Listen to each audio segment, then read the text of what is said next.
दोस्तों just imagine कैसा हो अगर कोई मैड साइंटिस्ट वर्चुअल रियलिटी के डेंजरस कैरेक्टर्स को इस रियल वर्ल्ड में क्रिएट कर दे और इन फेरोशियस कैरेक्टर्स को रोकना ऑलमोस्ट इम्पॉसिबल हो जाए, क्योंकि ये ग्लास थे खुद को हील करके हमेशा जिंदा रह सकते थे। कुछ ऐसा ही हम देखने वाले हैं आज की इस फिल्म में, जिसका नाम है वर्चुओसिटी। मूवी का स्टार्ट काफी स्ट्रेंज होता है और हम दो ऑफिसर्स पार्कर और जॉन को यूनिफॉर्म में सबवे ट्रेन से निकलते हुए देखते हैं। बाहर सब लोगों ने एक जैसे ग्रे सूट्स पहन रखे थे। देन सडनली वो दोनों भागकर ऊपर वाले फ्लोर पर एक रेस्टोरेंट पे जाते हैं। हम देखते हैं कि वहाँ सब लोग काफी अजीब बिहेव कर रहे थे, प्रिटेंडिंग और डिसेप्टिव सा। इवन के वहाँ की हर चीज ऐसे फील हो रही थी जैसे कोई सिमुलेशन हो।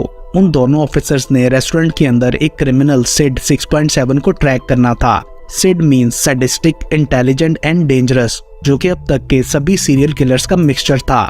एट लास्ट वो उन्हें मिल जाता है और उनमें शूटिंग फाइट होती है, जिसमें सिड जॉन को इलेक्ट्रिक शॉक देता है और पार्कर भी मरने ही वाला था कि अचानक वो दोनों ही गायब हो जाते हैं। उसके बाद हमें दिखाया जाता है कि एक्चुअली वो VR चेयर पर बैठकर जोर जोर से हिल रहे थे। मतलब ये सब सिर्फ वर्चुअल रियलिटी में था।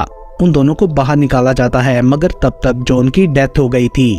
यहाँ बताया जाता है कि असल में इस मशीन को VR सिस्टम के लिए टेस्ट किया जा रहा था, ताकि उसे पुलिस ऑफिसर्स की ट्रेनिंग के लिए यूज किया जा सके, लेकिन वो ठीक से काम नहीं कर रही थी। टेस्ट के लिए चुने गए जॉन और पार्कर भी एक्चुअल में क्रिमिनल्स थे। नॉर्मल होने के बाद पार्कर अपने दोस्त पुलिस चीफ बिली को बताता है कि सिड ने चीटिंग की, क्योंकि इलेक्ट्रिक शॉक इस मेथड का पार्ट नहीं था। ये सुनकर इस प्रोजेक्ट की डायरेक्टर एलिजाबेथ इसके प्रोग्रामर डॉक्टर डैरल को ये प्रोजेक्ट बंद कर देने के लिए कहती है, क्योंकि इसी प्रोग्रामर ने सिड को क्रिएट किया था। यहाँ हमें पता चलता है कि एक्चुअली पार्कर भी फॉर्मर पुलिस ऑफिसर था, जिसे पॉलिटिकल क्रिमिनल मैथ्यू को मारने की वजह से 17 साल की सजा हो गई थी। उसके बाद पार्कर को वापस प्रिजन में ले जाया जाता है, जहां दूसरे प्रिजनर्स उसे बिल्कुल भी पसंद नहीं करते थे, क्योंकि पार्कर एक पुलिस वाला रह चुका था। तभी उसकी एक और प्रिजनर बिग रेड से फाइट हो जाती है, जिसके बाद ऑफिसर्स उसे काफी ज्यादा मारकर सेल में बंद कर देते हैं। यहाँ हमें दिखाया जाता है कि पार्कर का एक बाजू भी आर्टिफिशियल था। दूसरी तरफ रिसर्च फैसिलिटी में डॉक्टर डैरल स्क्रीन पर सिड से बात करते हुए उसे बताता है कि हमें ये VR प्रोग्राम शट डाउन करना होगा, क्योंकि उसके न्यूरल कैलिब्रेशन बढ़ाने से जॉन की डेथ हो गई थी। मगर सिड क्रीपी सी स्माइल के साथ बोलता है कि मुझे शट डाउन नहीं किया जा सकता। ऐसा फील हो रहा था जैसे सिड के पास रियल कॉन्शियसनेस हो। उधर पार्कर एक साइकोलॉजिस्ट डॉक्टर मेडिसन से मिलता है, ताकि उसकी हेल्प से सजा में कमी की जा सके। डॉक्टर मेडिसन के पास पार्कर को चीफ बिली ने भेजा था। उधर फैसिलिटी में डॉक्टर डैरल सिड के साथ मिलकर एक सीक्रेट प्लान बनाता है, जिसके लिए वो एक और फेलो वर्कर क्लाइड से बात करने जाता है, जो कि नैनोबोट टेक्नोलॉजी पर काम कर रहा था। इस टेक्नोलॉजी के थ्रू वो डिजिटल वर्ल्ड में से किसी भी चीज को उनके मॉड्यूल्स की बेस पर जनरेट कर सकते थे, और जब तक वो मॉड्यूल उनके अंदर रहेगा, ये क्रिएटेड क्रिएचर्स खुद को ग्लास की हेल्प से फर्दर रीजनरेट करके जिंदा रह सकेंगे। क्लाइड इसी तरह की एक और क्रिएटेड फैंटेसी शीला 3.2 को स्क्रीन पर देख रहा होता है कि तभी डॉक्टर डैरल उससे कहता है कि अपने प्लेयर के लिए तुम शीला को असल दुनिया में ले आओ, वरना VR प्रोग्राम बंद होते ही वो भी खत्म हो जाएगी। उसकी ये बात क्लाइड को काफी अच्छी लगी थी। वो उसे शीला का करैक्टर मॉड्यूल लेकर अपनी लैब में आने को कहता है, मगर डॉक्टर डैरल शीला के मॉड्यूल को सिड के मॉड्यूल से बदल कर ले जाता है, जहां क्लाइड उसे अपना बनाया हुआ एक AI स्नेक दिखाता है, जिसे उसने जिंदा कर दिया था। क्लाइड उस स्नेक को काट भी देता है, मगर ग्लास के करीब जाते ही स्नेक सिलिकॉन मॉलिक्यूल्स को यूज करने पर तुरंत ही खुद को हील कर लेता है। डॉक्टर डैरल ये देखकर हैरान रह गया था। क्लाइड उसे बताता है कि जब तक कि ग्लास के पास रहेगा, तब तक ये खुद को हील करते हुए इमॉर्टल रहेगा, और इसे खत्म करने के लिए इसके सर में से मॉड्यूल निकालना होगा, और वो ऐसा करके भी दिखाता है। जिसके बाद वो शीला का मॉड्यूल समझकर सिड का मॉड्यूल अपनी मशीन में लगा देता है, और कुछ ही देर में सिड नैनोटेक के एग में से हैच होकर रियलिटी में आ गया था, और वो तुरंत ही क्लाइड को मार डालता है। अपनी क्रिएशन का पागलपन देखकर डॉक्टर डैरल वहां से भाग जाता है। अब सिड चेक करने के लिए अपनी एक उंगली काट कर उसे ग्लास की मदद से वापस रीजनरेट कर लेता है, एंड देन वो फैसिलिटी से भागकर शहर की तरफ चला जाता है। मीनवाइल एलिजाबेथ उसे पकड़कर खत्म करने का टास्क पार्कर को देती है, क्योंकि वो एक अच्छा ऑफिसर रहा था और टेस्ट की वजह से सिड को जानता भी था। पार्कर से डील की जाती है कि ये टास्क कंप्लीट करने पर उसे प्रिजन से फ्री कर दिया जाएगा। साथ ही उसकी बॉडी में ट्रैकर भी डाला जाता है, ताकि वो भाग ना सके। मेडिसन पुलिस को ब्लैकमेल करती है कि उसे भी इस मिशन पर पार्कर के साथ जाने दिया जाए, वरना वो पब्लिक को इस इंसिडेंट के बारे में बता देगी। जिसके बाद उसे भी साथ भेजा जाता है, जो कि पार्कर को अच्छा नहीं लगा था। एंड देन वो दोनों ही उसे पकड़ने के लिए वहां से बाहर आ जाते हैं। दूसरी तरफ सिड ने कपल को मारकर अपने मर्डर्स की शुरुआत कर दी थी। उसने हिस्ट्री के फेमस क्रिमिनल चार्ल्स की तरह दीवार पर ब्लड से डेथ टू द पिग्स भी लिखा था। पार्कर और डॉक्टर कार्टर क्राइम सीन पर जाते हैं ताकि कोई एविडेंस मिल सके। दूसरी तरफ डॉक्टर डैरल बहुत बुरी तरह डरकर एक मोटल रूम में छुपा हुआ था। क्राइम सीन पर उन दोनों को कोई एविडेंस नहीं मिलता तो वो डॉक्टर डैरल के ऑफिस में जाते हैं ताकि कोई क्लू ढूंढ सके। वहां उन्हें उसके लैपटॉप पर सर्च करने से पता चलता है कि सिड को 200 से ज्यादा पर्सनैलिटीज को मिलाकर बनाया गया है, इसलिए सभी क्रिमिनल्स की प्रॉपर्टीज उसमें आ गई हैं और मैथ्यू ग्रिम्स भी उन क्रिमिनल्स में से एक था जिसने पार्कर की फैमिली को मारा था। ये जानकर पार्कर सिड को मारने के लिए और भी ज्यादा मोटिवेट हो चुका था। अगले सीन में मेडिसन घर पर अपनी बेटी करीन से मिलने जाती है और पार्कर गाड़ी में रहकर रेडियो से इन्फॉर्मेशन लेने की कोशिश करता है कि शहर में कहीं और अटैक तो नहीं हुआ। मीनवाइल सिड नाइट क्लब में लोगों को तंग कर रहा था। वो उन्हें बुली करते हुए उनकी चीखों से ऑर्केस्ट्रा क्रिएट कर रहा था। पार्कर उसे पकड़ने के लिए मेडिसन के साथ वहां जाता है। पुलिस उससे पहले वहां पहुंच चुकी थी, बट सिड उन्हें आसानी से डील करके दोबारा हॉस्टेजेस को बुली करने लगता है। तभी पार्कर वहां पहुंचकर सिड पर अटैक करता है, मगर उसके 20 बुलेट शूट करने के बाद भी सिड पर कोई असर नहीं हुआ था।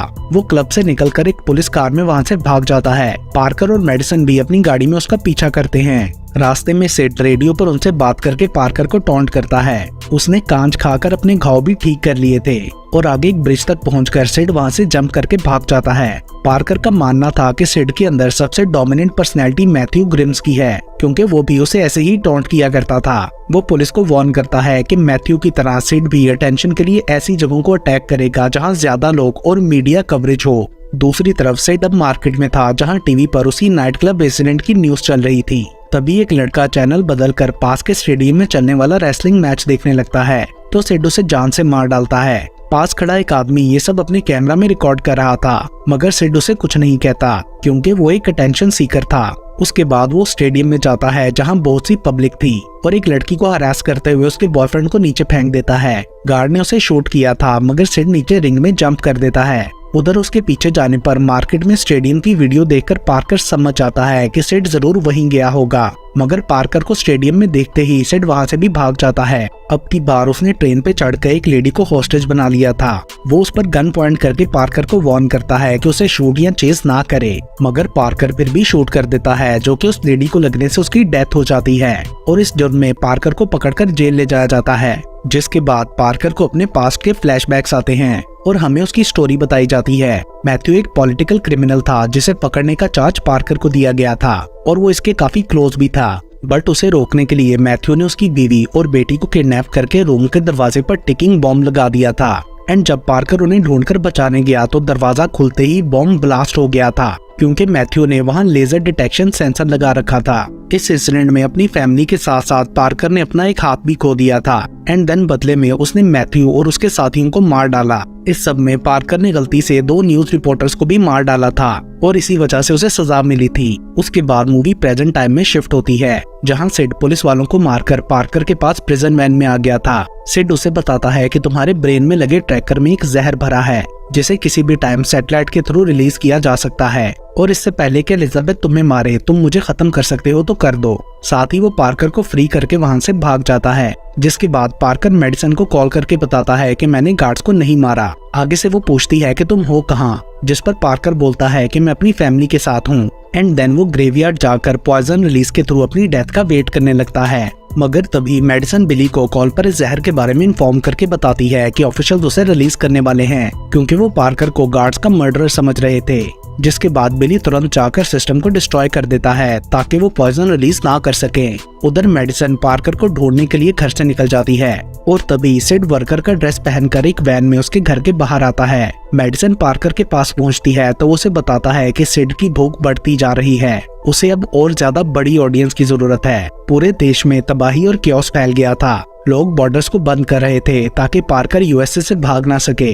इस सब में सिड ने एक टीवी स्टूडियो का कंट्रोल संभालकर अपना लाइव डेथ टीवी स्टार्ट कर दिया था, जिसके बाद अचानक से चैनल की टीआरपी बहुत ज्यादा बढ़ जाती है, क्योंकि सब लोग हर जगह उसे लाइव देख रहे थे।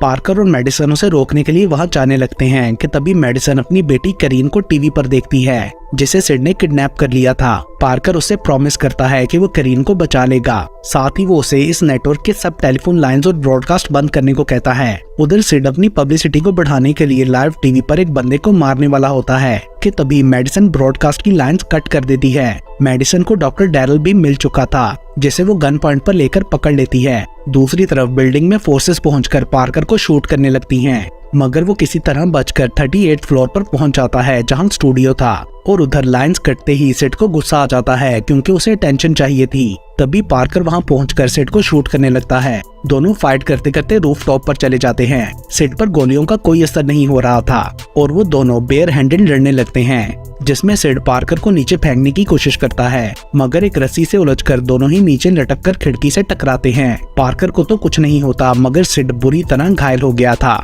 मगर जैसे ही पार्कर उसके करीब जाकर करीन का पूछता है, सिड सिलिकॉन मॉलिक्यूल्स को एब्जॉर्ब करके खुद को रीजनरेट करने लगता है क्योंकि वो कांच के ऊपर ही गिरा था। मगर पार्कर उसके सर के पीछे से मॉड्यूल निकाल लेता है, जिससे सिड खत्म हो गया था। तभी मेडिसन भी डॉक्टर डैरल को लेकर वहां पहुंच जाती है, जो कहता है कि करीन की लोकेशन सिर्फ सिड को ही पता थी। जिसके बाद मूवी में एक ह्यूज शिफ्ट आता है। हमें दोबारा रूफ टॉप पर ले जाया जाता है, जहां अब की बार एक्चुअल में सिड ने पार्कर को नीचे फेंक दिया था, मगर पार्कर मरता नहीं है। उसका निकला हुआ खून भी वापस चला जाता है। असल में सिड को मारने के बाद उसके करैक्टर मॉड्यूल को वीआर में ले जाया गया था और वहां उसके साथ पार्कर और मेडिसन भी थे, मगर इसका सिड को नहीं पता था कि वो लोग वर्चुअल रियलिटी में हैं। वो लोग उससे करीन की लोकेशन जानना चाहते थे।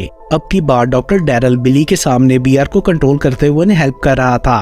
वर्चुअल रियलिटी में अब सिड रूफ टॉप पर मेडिसन से बात कर रहा होता है, जो बार बार उसे करीन की लोकेशन पूछ रही थी। तो वो उधर रखे एक एग्जॉस्ट फैन सिलेंडर पर नॉक करके बताता है कि करीन इसके अंदर है। सडनली पार्कर उसके सामने आ जाता है, जिसे देखकर सिड समझ गया था कि वो दोबारा वीआर में आ गया है। बिली तुरंत ही डॉक्टर डैरल से उन दोनों को बाहर निकालने के लिए कहता है और वो जल्दी में खुद मेडिसन को बाहर निकाल लेता है। मगर तभी अचानक से डैरल उस पर अटैक करके मार डालता है एंड देन वो न्यूरल सेंसिटिविटी को बढ़ाकर पार्कर का भी ब्रेन मेल्ट करने का प्लान करता है।